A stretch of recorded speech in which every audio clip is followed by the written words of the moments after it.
Hey, what's up everybody? It's Austin with Dream Catchers Fishing, hanging out in the shop today, looking at some old footage of some tournament wins. Today I want to talk about how to help you win fishing tournaments. So subscribe to our channel, bottom right hand corner, and let's get after it.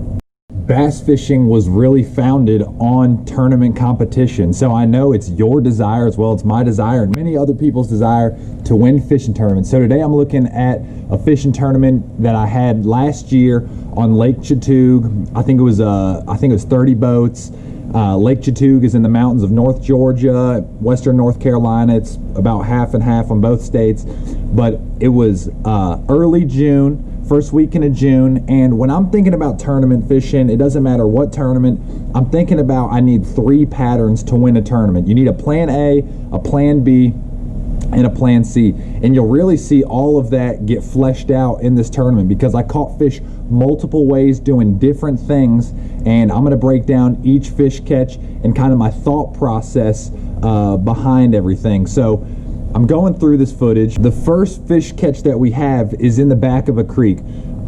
You know, after the spawn, a lot of times what happens is those big largemouth, big spots, what they want to do is they want to get in that cooler oxygenated water. When they're spawning in May and middle of May, early May, you know, middle of May and then late May, that water temperature is really getting up there. And what happens is that water temperature heats up. They're feeling sickly after they just expended so much energy spawning, so they're just like humans. I always tell people, what do you like in the summertime? You like air conditioning.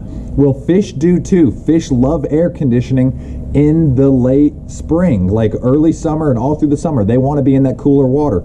Cooler water comes in 3 forms: shade, deep water, and running water. Well, for those fish that have spawned in the back of a little creek or the back of a little cove where there's maybe a little water flow coming in, that running water coming in the back of the cove or the creek is going to be cooler water. So naturally, that's the closest point of cool water for those fish to get to. So they will always be fish in the back of a creek in the summertime. If you've ever gone like way up a river in the summertime, man, you can see some giant bass. And what are they doing? They want that cool water. So up here, I'm fishing in this cool water creek.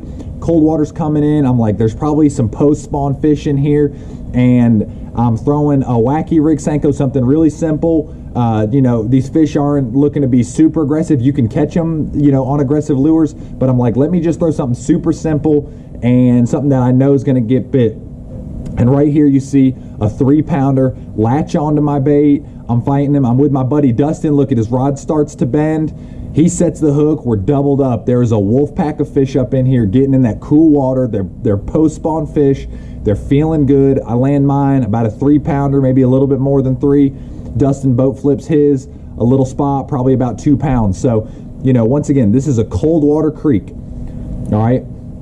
So this next fish catch, and it's not uncommon, a lot of times in late June, they're still spawning fish. There's still fish on a bed. In fact, I went from this tournament, I ended up going, I think I had just come from Lake Chickamauga. I had just come from Lake Chickamauga to fish the Bassmaster Opens, and John Cox won the thing fishing for bedding fish, literally late May. We're higher elevation, cooler water, so naturally there's gonna be fish on a bed. So once again, I'm in the back of this little pocket. I see a fish that kind of chased out a frog. It was on a bed. I'm flipping, once again, I'm flipping a wacky rig at it, which I think is a great brim imitator. A lot of those fish will get on those beds and really defend from the brim. I flip that wacky rig on it, boom, I catch another good largemouth bass. Now here's something that's really cool. The female that I saw with that fish left that bed and swam out in the middle, and she had a big old fat black dot on her, and a unique story coming up, right? So this next fish catch, I'm in the back of a pocket, shallow water. This is what's really unique, all right? So we've got 2 different patterns going on already. We have a back of a creek where the water's nice and cool, where those fish are pulling post-spawn. It's like air conditioning. 2, we have a fish on a bed, right? So 3, right here, there's a bunch of brim beds in this area. Well, I notice a ton of brim swimming around in plate-sized beds. So I take a big wacky rig Senko. It's a 7-inch. I chartreuse the tail of it. I make it look like a brim. And once again, a wacky rig just kind of does its thing. It kind of flutters down, shimmies down, and looks like a quivering, dying bluegill. And these big bass know these bluegill are vulnerable because those bluegill, just like the bass defend their bed, the bluegill are trying to defend their bed. So the bass know they're vulnerable. The bluegill are trying to defend. They're not going to move. And what? A bluegill is food for a bass. So a bass is going to go to those bluegill beds to find the vulnerable bluegills. So right here, I'll throw that big wacky rig up there on the outside of a brim bed, and boom, golly, that fish got some air time, some serious air time. But this fish was just around some bluegill, you know. So here we go. We've caught one in the back of a creek. We've caught one off a bed. And now we've caught this fish right here off a bluegill bed. So there are 3 patterns. The first 3 fish I've caught. And once again, a good largemouth. Another one, just a carbon copy, about a 3-pounder. So really solid fish. This next fish catch, all right, I had seen some balls of herring up shallow, kind of flickering on the bank. Flickering on the bank, spawning. Well, you can see I have on a double fluke. So I'm going to take that double fluke and I'm just going to throw it up in these shade lines, because what happens is those herring, they like to be in the shade when they spawn. I think they know they're vulnerable. If they're out in the sun, they're more visible, so they get up in the shade to lay their eggs on hard cover. So you can see I throw my double fluke way back in some shade. I'm burning it, I'm ripping it, I'm burning it, I'm ripping it.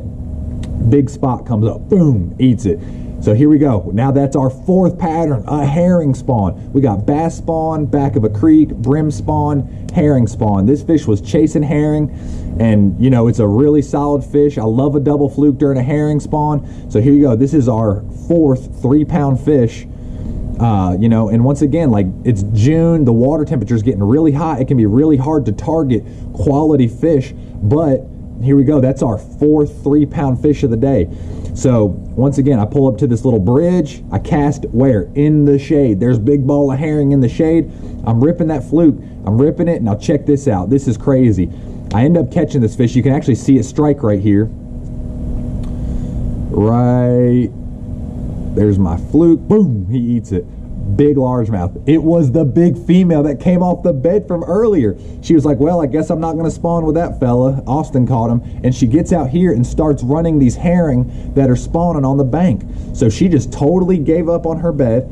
She goes and runs up shallow to start feeding on these, and just like that, she's a fat largemouth. And I'm like, heck yeah, that's like a 3.5. Dustin and I are hyped up. A little spot had grabbed the other fluke, so I caught two at the same time, which was really cool. Obviously the little one didn't help us because this was our 5th fish that was really big. Yeah, your boy's hyped for sure. I throw back the little dink, but look at that largemouth right there. A good one. God, big old chunky one. I'm like, man, I think that just won the tournament. I noticed when I go to put her in the live well, she had something coming out of her throat. I guess she had slurped on this little black snake while she was back there around the bed where I caught her boy.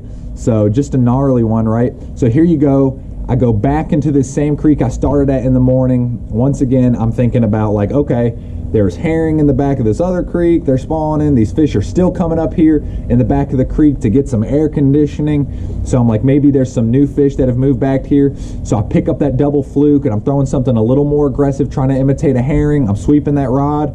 You can see me flinch right here because one missed it. And then just like that, I twitch it again right next to the boat. Boom, biggin'. Big old fat nasty spot. I'm fighting it. I landed. There's a nice picture of my butt. Boom, just like that. Another good spot.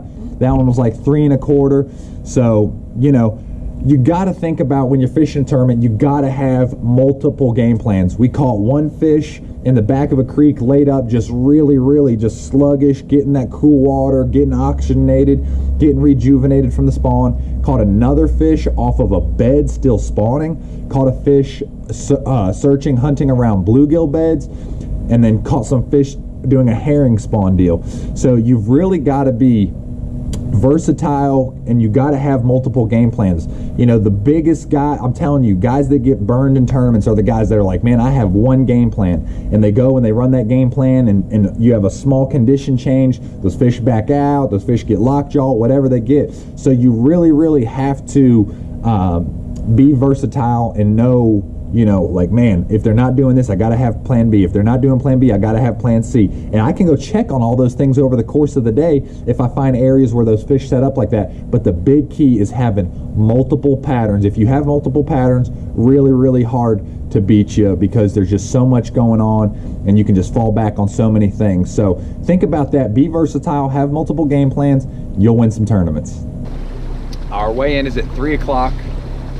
It was a fun day, kind of a stressful day. Just I hadn't been out here in over a month and change actually, so I didn't really kind of know what to expect going in. I've heard from everybody that it's tough. It's been fishing tough. People coming by Dream Catchers Fishing Supply saying it's been hard. I know big tournament a couple weeks ago, just it only took like 12.5 pounds to win. So we're sitting with about 16 pounds. We've got just a bunch of solid 3-pounders and 2 that are 3.5. So it was a great day, fun. I'm gonna kind of ease my way back to the boat ramp. I can't say that I'm like comfortable with 16 pounds, but we won last year with 19 out here, and second place was 14, I think 14.5, 14.25, something like that. So 16 pounds, that's a good summertime bag out here.